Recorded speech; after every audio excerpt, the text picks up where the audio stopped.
and welcome back to Kinda Sorta Walking Away from Arcadia. This is Victor. Simon and I have been off the air for a bit, catching our breath. We got in sort of way in over our heads there at the end with how much time the podcast was taking. We took a short break. We regrouped. We did put out an announcement saying that Walking Away from Arcadia, as everyone knew it, would not be coming back. That is still true, but we are still working on some projects and we wanted to share some information about that. And we will likely be coming back with occasional episodes, just not on a regular recording schedule. So the thing that we have redirected our creative focus to is writing. Simon and I are both working on a number of projects for the White Wolf Storytellers Vault. I expect a lot of our listeners know what the Storytellers Vault is, but if any of you don't, you can look up storytellersvault.com. It's a community content development program that White Wolf started. At this point, basically all of their products are available on the Vault, which means that individuals can create full game books using the fonts, the layout templates, everything else that White Wolf already had. They've made available. They've made a lot of the art from the old books available. They're regularly releasing more art. And so then community members from just the fandom can go in and create texts and sell them and get some of the profits through this portal. I'm about to release a Mage product. We're going to talk about that a little bit. Simon's going to ask me some questions and we're going to get into what I'm making. And then in the future, we probably will do similar episodes on some of our other products. So then I guess I will kick it over to Simon to start asking me questions about the first thing we're doing. All right. So, first question is, what's Mage? Mage is a glorious, wonderful mess. Mage was my first real love in the World of Darkness. The thing that got me into the World of Darkness was Vampire Dark Ages, but the first game I really fell in love with was Mage. And it's big and it's weird and it's hard to wrangle into a shape, and players take stories off the rails 10 times faster than they do in other role-playing games, which is already pretty fast. Yeah, Mage, you play ultimately the pinnacle of what humans can be if they're motivated and driven and are interested in reshaping the world into what they think would be better. They can almost never agree on what is better, which is the primary conflict in Mage. But yeah, it's a little weird and a little esoteric, but also very, very human. Yeah, I don't know. I like to think of Mage as where Changeling is about the feel, Mage is about the thought. Yes, that is pretty much true. Changeling and Mage have a lot of overlap. I would say of all the games in the World of Darkness, they're the two that are the most compatible, and I've talked with a lot of fans who feel the same way. So, yeah, I'm doing a Mage product for my first release on the Vault, and I had started ideas for a bunch of Changeling things when I started doing this Mage book. Ultimately, I did the Mage thing first because they released Mage onto the Storyteller's Vault about three months before they made Changeling available. And so I thought, I'll do this thing and get it out before Changeling's available, and things did not move that quickly. But it's almost done. I'm waiting on one art piece from a friend. So my first book, A Phoenix Rising, should be coming out soon. And Simon helped edit it, so he's seen this crazy thing that I put together. What did you put together? I put together a chronicle jumpstart to steal some terminology from Onyx Path. I wanted to see if I could do an adventure module for Mage, because Mage has a long reputation for not really having good adventures. White Wolf released a few adventure modules for Mage. They're not great. I know there are people out there that have a deep love on with Samuel Haight. I'm not going to say those people are wrong, but I'm not going to say they're not. Um, so, yeah, if you are at all interested in that whole mess, look up Sam Haight if you don't know who he is. It's a rip. That's probably, the chaos factor and all of that are probably the best known mage adventures, and they're not well thought of by the fandom. There were a couple other attempts here or there, and they're all messy. It's hard to write a chronicle for Mage because your players are going to take their crazy reality bending powers and bend reality, and your story's going to fall apart. You have to run Mage in a very flexible way. So I went, can I do an adventure? Can I make this work? And I started out thinking, okay, well, what do I need when I start a chronicle, when I'm just doing it for myself? I need a primary conflict, not necessarily a main antagonist. I'm a big fan of conflict in Mage, not necessarily a primary baddie. When I write NPCs that I think this is going to be a villain, half the time they end up incorporated into the PC's like social network. It's weird.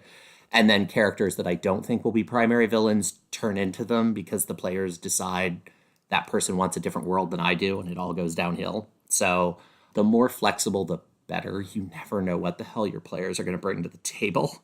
So I started out saying, oh, hey, can I do an adventure? And then I went, okay, so I need this starting primary conflict. So I wrote a short chapter of setting and an event that's happening that could drive a whole story arc at the beginning of a chronicle.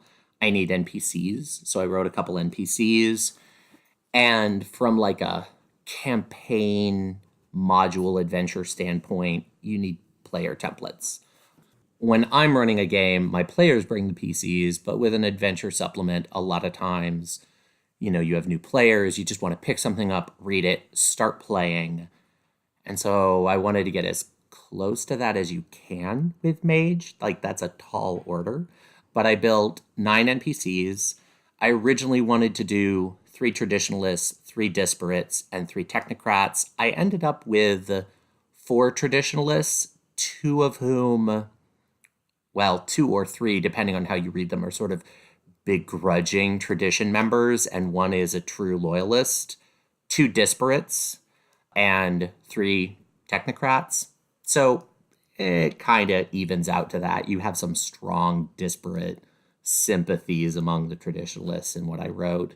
And so you can mix and match them and create whatever you want. And there's some starting story seeds.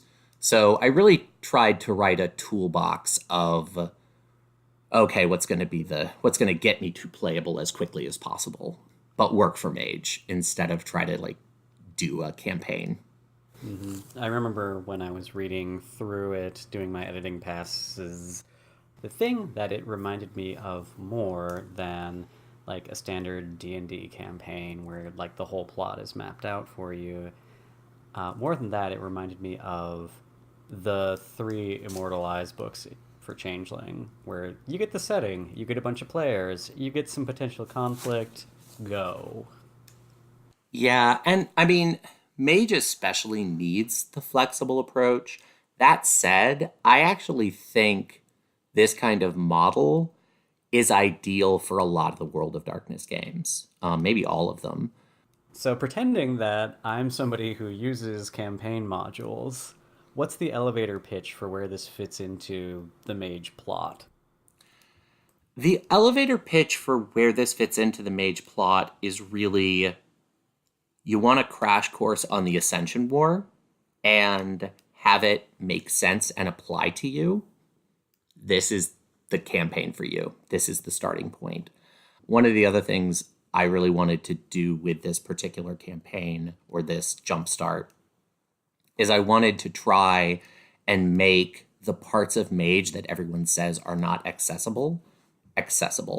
I have seen so many players complain, oh, the Ascension War is too weird, it's too esoteric, it's too out there. It's all these high-minded masters trying to rewrite the world. But really, we do that every day. Like, our whole lives, especially in the age of social media, are filled with arguments about what should the world be. And if you think differently than my version of that, you're wrong. And so I feel like the Ascension War can be accessible, and I tried to do that it's set in this moment when the traditions are choosing to elect a new council in the M20 canon. They've reformed after the whole, catastrophe that was the end of Revised for all the groups leading up to what would be the end, and then we didn't really end things. So they've reformed, but they don't have a leadership council. What does that mean? And it's left as a hanging question mark in the core book. And in this setting, they are forming a new council. And for whatever reason, they're doing it in kind of a technocratic stronghold of Las Vegas. And there's a bunch of disparate activity because Las Vegas is in Nevada. You're near Burning Man. You're near a lot of, alternative communities. And so I wanted it to be, these PC templates are starting characters. I didn't give them extra experience or freebie points. So you're street level. You're very starting low-powered street level. And this great big huge thing is happening around you, and all the characters have like real world lived opinions about why this is a good or a bad thing and why it affects them and what they're trying to do with their lives. And I really wanted to try and make this core plot idea not esoteric and weird. I wanted it to feel relatable and meaningful to humans. So yeah, if you want to dive in and learn the mage meta plot and not deal with that 700-page monster that is the core book, I think this is a good way to tackle that. When you were writing it, did you have a particular group composition in mind? I didn't actually. One of the chapters is just scenarios. And so there are a number of different starting positions. The whole first chapter of the book is here's what's going on. There's this convocation to select a new council. How does the technocracy feel about it? What's going on? How do the disparates feel? It kind of presents what the common knowledge on the street is about what's happening. The second chapter is a bunch of scenarios that include what's really going on behind the scenes. And each of those are optimized for a different group of players. The first few are really meant to be Technocratic Union stories. I just started there. I don't know why I started there, but it starts with the Technocratic Union, and you start with player groups that are made up primarily of the technocrats and maybe tradition templates where those traditionalists defected to the Union or are allying with the Union for one reason or another.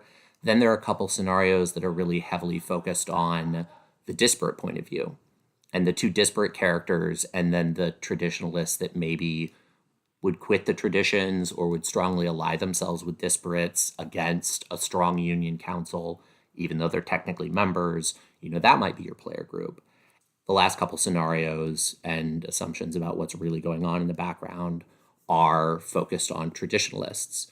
So Mage is all about different perspectives. They're not being one objective truth. They're being the many, many layers of truths created by mages and by normal people. And, truth is never simple. And so I wanted to create a module that also lent itself to that. Anybody can pick this module up and play it, no matter who your kind of preferred faction is in the Ascension War. What books would you recommend people picking up your module? What would you recommend that they already have? So I'd recommend that they have a copy of Mage the Ascension 20th Anniversary Edition.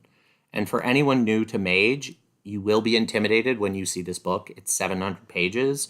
You do not need to read the entire thing. The only parts I'd say you really need to read before playing this module, kind of the opening history stuff, read about the three factions, scan the individual, disparates, conventions, and traditions. Find the ones that are interesting to you. Read the ones that have character templates in the module, but you don't need to read all of that. And read the core magic rules. There's a lot of stuff in there about like the digital web and the spirit wilds and crazy complicated rules for creating nodes and wonders and all of these other things. You don't need to read any of that. None of that is important. Just the sections of the book I just listed are probably a good primer. And that's about as much as like a normal sized core book would be. The other thing I would recommend is pick up the M20 Book of Secrets. M20 Book of Secrets is just kind of a player's guide grab bag of extra mage stuff. There are some nice character creation things at the beginning that won't be so needed because, this module has templates. But there's stuff at the back of the book that deals with the discipline, the law and order that the three factions use, how they deal with criminals among the awakened.